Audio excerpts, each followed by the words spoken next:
Bonjour, bonjour. Aujourd'hui, c'est une journée un peu grise dans mon sud-ouest.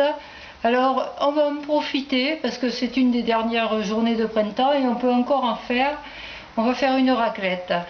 Alors, moi, je sais que beaucoup d'entre vous savent ce que c'est qu'une raclette, mais certains qui habitent loin, qui ne connaissent pas du tout ça, voudraient bien savoir comment ça marche. Alors voilà, je fais cette petite vidéo pour eux. Allez, je vais vous montrer tout ce qu'il faut donc pour faire une bonne raclette. Suivez-moi. Donc voilà, là vous avez un aspect général de la table. Et là vous allez voir que je ne vous mens pas. Voilà, la vue de mon balcon, c'est gris. C'est gris, c'est gris, c'est gris. Alors on va passer aux choses sérieuses. Donc voilà, j'ai tout préparé pour que chacun d'entre vous puisse voir ce que je mets lorsque je fais ma raclette. Donc je vais essayer de détailler pour ceux qui ne connaissent pas. Donc pour faire une raclette, évidemment, pour commencer, il vous faut du fromage à raclette. Donc, vous voyez, dans le commerce vous allez le trouver ainsi, il est prédécoupé. Donc il y en a avec croûte et il y en a sans croûte. Donc vous pouvez léger celui que vous voulez. Et il y en a même de l'aromatisé au cumin ou au poivre. Donc vous prenez ce que vous aimez. Il vous faudra des pommes de terre bouillies. Alors nous, comme on est dans le sud-ouest, moi je mets un peu d'huile et un peu d'ail de persil.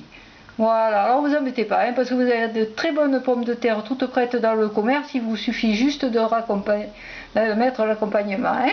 Alors les pommes de terre bouillies, elles sont froides. Hein. Et ensuite vous prévoyez tout un assaisonnement de charcuterie. Alors voilà, pour ceux qui peuvent manger du porc, vous pouvez mettre donc tout ce qui concerne le cochon, le jambon, les knackis, la ventrèche, voilà. Et ensuite vous avez donc le saucisson à l'ail, le jambon de Bayonne, parce que toujours on est dans le sud-ouest, le saucisson sec. Alors je précise que pour vos invités, ce qui est bien, pour pas qu'ils hésitent à se servir, il faut que vous coupiez la première tranche. Voilà, comme ça, vous n'hésitez pas à vous servir. Donc, il vous faut aussi l'appareil à raclette, indispensable, les cornichons. Moi, je privilégie les cornichons à la russe parce qu'ils sont assez doux et ça convient à tout le monde. Donc voilà, un autre plateau de fromage et de charcuterie. Et de ce côté, nous retrouvons le chorizo, parce que toujours nous sommes du sud-ouest, mais aussi de l'andouille. Alors ici, c'est de l'andouille de vire. Donc on coupe toujours la première tranche. Hein. Voilà. Ensuite, pour accompagner, donc vous avez vu que sur la table, nous avons deux vins. Alors d'abord, nous avons le vin rouge, parce que nous sommes dans le sud-ouest et que dans la Nouvelle-Aquitaine, on privilégie notre vin. Bien que celui d'ailleurs est tout aussi bon, mais bon, hein, il faut faire avec ce qu'on a hein, dans la région. Donc un bon vin rouge, hein, je précise. Et puis un peu de rosé pour celui ou celle qui n'aimera pas le vin rouge. Alors je précise que celui ou celle qui n'aime pas trop le vin rouge, c'est moi. Hein. Donc vous avez vu, il n'y a pas grand chose. Donc vous faites une jolie table, bien sûr. Donc voilà. Vous avez remarqué que j'ai mis aussi quelques tranches de rôti de bœuf. C'est pour ceux qui éventuellement ne mangeraient pas de porc. Alors, pour mes amis qui ne peuvent pas manger de porc, il est possible toutefois de faire de la raclette. Hein. Donc vous allez prendre du jambon de volaille, de la saucisse de volaille. Vous pouvez prendre des tranches de poulet qui sont coupées très très fin, ou du veau. Le tout c'est de toujours avoir des tranches assez fines. Et puis bon, comme vous avez les knackis de volaille, vous n'hésitez pas, vous prenez les knackis de volaille. Donc chacun a sa coupelle et sa petite pelle. Alors le fonctionnement de l'appareil à raclette, c'est pas compliqué. Hein. Donc chacun va prendre une tranche de fromage. Alors on peut mettre les mêmes parce que chacun a son fromage. Hein.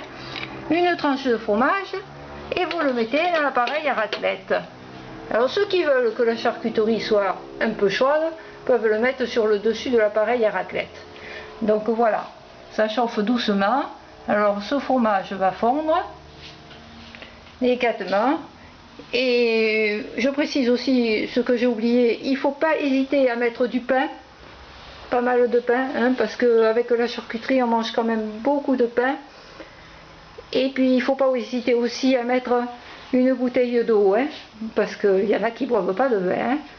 Donc voilà, je vous montre ma table vue de loin. Voilà, parce que je vais avoir des invités aujourd'hui. Donc il faut quand même savoir que pour une raclette, il y a des appareils qui existent pour 2. Et celui-ci, il est pour 6. Il coûte pas très cher. Il faut compter pour un appareil à raclette, il faut compter une trentaine d'euros. Voilà. Donc vous voyez que le fromage continue de fondre. Alors les premiers appareils là, bon, quand je dis l'appareil, c'est-à-dire la préparation, c'est assez long à fondre, hein, parce que la machine doit chauffer. Donc bon, ben, pendant ce temps-là, vous discutez entre vous, et puis c'est très bien, ça met la convivialité. Hein. Donc je précise que la raclette évidemment peut se faire à 2, pour tout le monde, que vous mangiez du porc ou que vous n'en mangez pas. Voilà, il n'y a pas de souci. Et si vous n'aimez pas les pommes de terre, vous pouvez mettre des carottes ou n'importe quel légume qui sera bouilli, mais quand même qui ait une consistance un peu farineuse, genre pommes de terre évidemment, parce qu'il faut que ça soit solide. Et alors ensuite, je vais vous montrer ce qu'on fait. Donc, on prend quelques pommes de terre. Voilà. Voilà. Donc vous prenez quelques pommes de terre. Bon, il est de bon ton d'avoir toujours dans sa cuisine quelques pommes de terre en plus ou un peu plus, hein, évidemment. Hein. Donc, évidemment, le cornichon. Voilà, le cornichon. Voilà, et puis ensuite, ben, vous vous servez. Donc, vous prenez ce que vous aimez.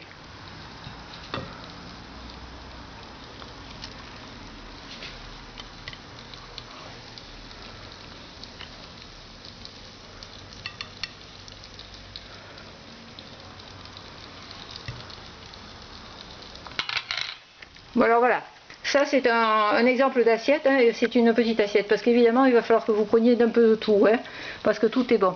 Alors évidemment, quand ça va fondre, vous n'allez pas avoir assez de fromage pour tout, hein. Donc ce que vous faites, c'est pas compliqué, vous prenez le fromage, vous le mettez sur ce que vous aimez en premier, parce qu'il faut quand même manger chaud, et voilà, bon. Vous voyez que ça a quand même bien fondu et vous avez remarqué qu'il n'y a pas assez de fromage pour tout. Donc, vous n'hésitez pas. Allez hop, une autre tranche et au feu. Voilà. Donc, je vous souhaite à tous un bon appétit. Et puis, j'espère que ma vidéo vous plaira. Et j'espère que tout le monde pourra réaliser cette recette qui est vraiment très simple et à la portée de tout le monde. Bon, il faut compter à peu près pour 4, il faut compter 50 à 60 euros sans le vin, hein, parce que bon, la charcuterie c'est quand même un peu cher, mais comme je vous le dis, vous pouvez éventuellement vous procurer des trucs, disons de la charcuterie qui n'est pas de porc, un peu moins cher. Allez, je vous dis à tous, à die Schatz. Voilà, et j'ai oublié de vous préciser surtout, hein, parce que bon, ça c'est pour le fun, mais c'est vrai que ça peut arriver, parce que des fois on se dit merde, la machine elle ne marche pas, ben oui, ben bien sûr la machine ne marche pas, ben, parce qu'elle n'est pas branchée. Donc voilà, vous n'hésitez pas, il faut la brancher, et puis après attention, hein, il y a le fil qui court. Hein. Voilà, allez, bon appétit à tous, un gros bisou de ma Nouvelle-Aquitaine, à die Schatz, à bientôt sur ma chaîne Bulle de Vie. Bisous bisous.